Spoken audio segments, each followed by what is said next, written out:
Fala galera, tudo bem?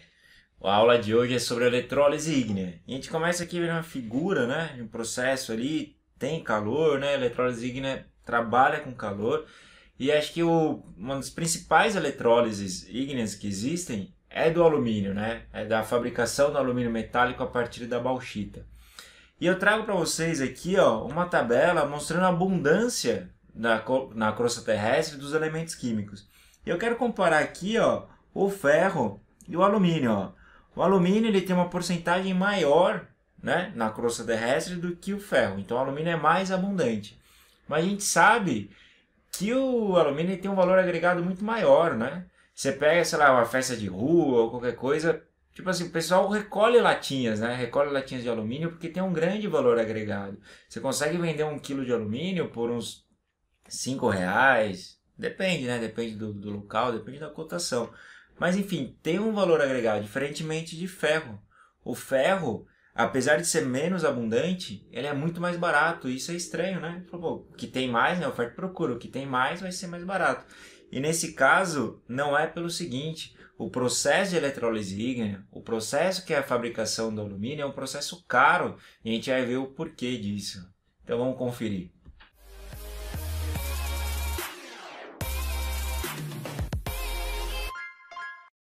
Antes de falar sobre a eletrólise ígnea, vamos definir o que é uma eletrólise, tá? Então, a eletrólise é um processo não espontâneo em que a passagem de corrente elétrica produz reação química em um sistema com íons livres. Então, vamos entender direitinho essa definição.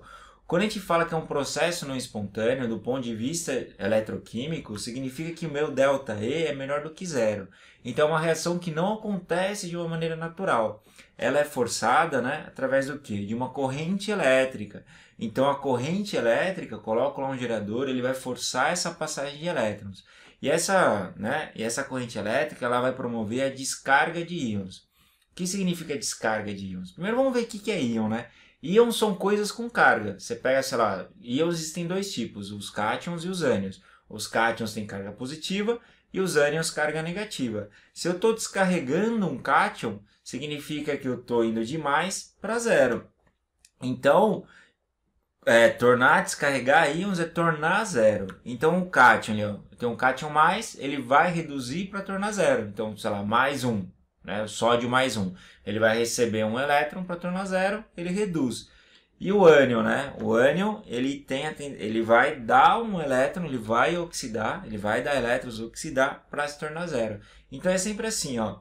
Na eletrólise, os cátions reduzem e os ânions oxidam. Sempre, sempre, sempre, sempre na eletrólise assim. Tanto na eletrólise ígnea como aquosa que a gente vai ver na próxima aula. Beleza. E aqui tem que ser um líquido com íons, né? Um líquido com íons livres. E existem duas maneiras de eu conseguir formar um líquido com íons livres. A primeira maneira é a nossa eletrólise ígnea, que é quando a gente funde um composto iônico. Se a gente pega o NaCl e começa a aquecer, né? Chega numa alta temperatura, vai chegar um momento que ele vai derreter. No momento que ele derrete, ele libera os íons, né? A gente acaba separando entre cátions e ânions, que é a nossa eletrólise ígnea, que é a aula de hoje. Ou posso pegar simplesmente o sal e colocar na água, né? Se eu pego o NaCl e coloco na água ali, não precisa aumentar a temperatura nem nada, e eu consigo dissolver, que essa é a nossa eletrólise aquosa. Então, existem dois tipos de eletrólise. Então, na definição, a eletrólise é uma reação não espontânea, vou passar corrente elétrica, vou descarregar esses íons. Quem é cátion, quem tem carga positiva, para tornar zero, reduz. Quem que é ânion, que tem carga negativa, para tornar zero, oxida. Beleza? Isso daí. Então vamos ver a nossa eletrólise ígnea. Muito importante, ó, é uma substância fundida. Então para liberar os íons é preciso aquecer essa substância na eletrólise ígnea. Muito importante também, não tem água, né? Porque se tiver água, vai ser uma eletrólise aquosa. Então uma eletrólise ígnea vai ser uma substância aquecida, né? Fundida. E o exemplo que eu vou dar para vocês é do NaCl. E aqui a gente já consegue responder aquela pergunta de antes, né? Por que eletrólise ígnea, cara? Porque a gente viu, a gente vai ter que passar uma corrente elétrica, então gasta energia elétrica, e além disso eu preciso fundir, né, o meu minério. No caso da bauxita, que é um minério de alumínio, para eu fundir ele eu preciso chegar a 1000 graus Celsius. Então eu preciso aquecer a 1000 graus Celsius colocar eletrodos para a reação acontecer gastando energia elétrica. Então o gasto, né, de energia é muito, muito grande. Então por isso que a eletrólise é um processo caro. Tudo bem? Então vamos lá para o nosso exemplo de NaCl aqui, ó. Então a primeira coisa que eu faço, ó, preciso aquecer, né? Ele está lá na forma sólida, aqueço, transformo na parte líquida. Então eu separo entre cátions e ânions. Separando entre cátions e ânions, a reação não acontece ainda. Para a reação acontecer, eu preciso colocar o quê? Eletrodos ali, né? Preciso colocar um gerador que vai forçar a passagem de elétrons. Então ele vai retirar elétrons de um lado e colocar para o outro. Ele vai acabar retirando elétrons de que lado? Do ânodo. Lembra que o ânodo é onde acontece a oxidação, que é onde que perde elétrons, né? Então ele está retirando do ânodo e acaba mandando elétrons para o cátodo, que é onde acontece a redução. Agora vamos pensar aqui nos íons para ver quem que vai oxidar e quem que vai reduzir. Lembra que a eletrólise, ó, eu bato nessa tecla, é a descarga de íons. Então quem vai oxidar? Quem que vai perder elétron, né? Vai ser os ânions. E quem vai receber os elétrons? Os cátions. Os cátions recebem elétrons para tornar zero. Os ânions dão elétrons para tornar zero. Então os cátions eles vão para o lado do cátodo, enquanto os ânions vão para o lado do ânodo. Então vamos ver como que vai acontecer aqui, ó, do lado da oxidação. Como eu estou falando do meu NaCl, quem que é meu ânion? É o cloreto. Então o cloreto ele vai acabar se transformando em Cl2 mais 2 elétrons. O Cl2 ele é um gás, né? Então ele vai lá para a superfície e embora, enquanto os elétrons eles são retirados na oxidação, né? Vão lá para redução, né? Saem da oxidação e chegam na redução. Vamos ver o que acontece na redução ali. Então na redução a gente tem um sódio. O Na+, ele vai sofrer o quê? Ele vai sofrer a nossa redução. Então o Na+ vai receber um elétron, transformando em Na0, né? No nosso sódio metálico, que vai acabar ficando depositado ali no nosso eletrodo aqui, né? Então, muito bem. Então, está acontecendo a descarga de íons. Isso que acontece lá, ó. É positivo, torna zero. É negativo, torna zero. É assim que funciona a eletrólise. E aqui a gente vai chegar num ponto que é do quê? É dos polos.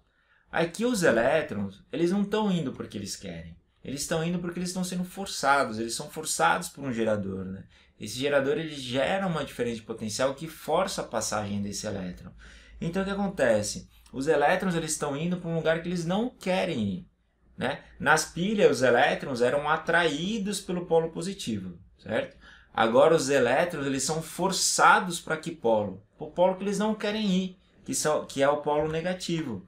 Então os elétrons na eletrólise eles são forçados para o polo negativo e saem do polo positivo. E isso daqui é invertido em relação às pilhas, né? Aqui é invertido em relação às pilhas. E isso pode confundir vocês, né? Porque acontece a inversão. Fala assim, o cátodo é sempre positivo. É nas pilhas, na eletrólise não. O cátodo é negativo na eletrólise. Então fica atento isso aqui em relação aos polos, tá? Em relação aos polos da eletrólise e das pilhas. Pensa assim, ó, pilha, reação espontânea. Os elétrons vão de uma maneira natural para o polo positivo.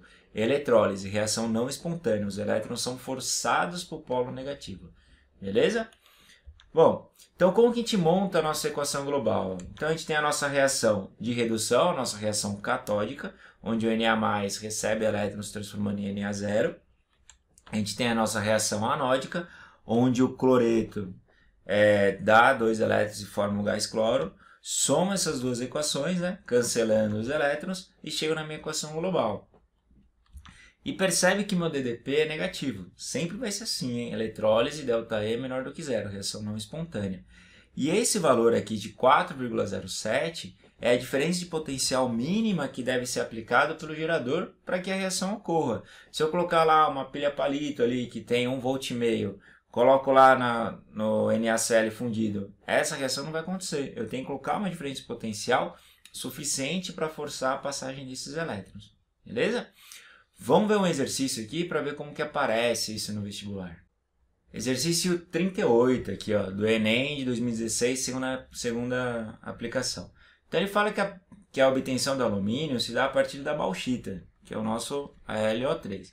que é purificada e eletrolizada numa temperatura de 1000 graus Celsius. Então olha essa temperatura, né? Uma temperatura extremamente alta para conseguir fundir esse óxido, né? Então por isso que é um processo caro a fabricação de alumínio, porque além do calor ainda tem a parte de elétrica, energia elétrica também.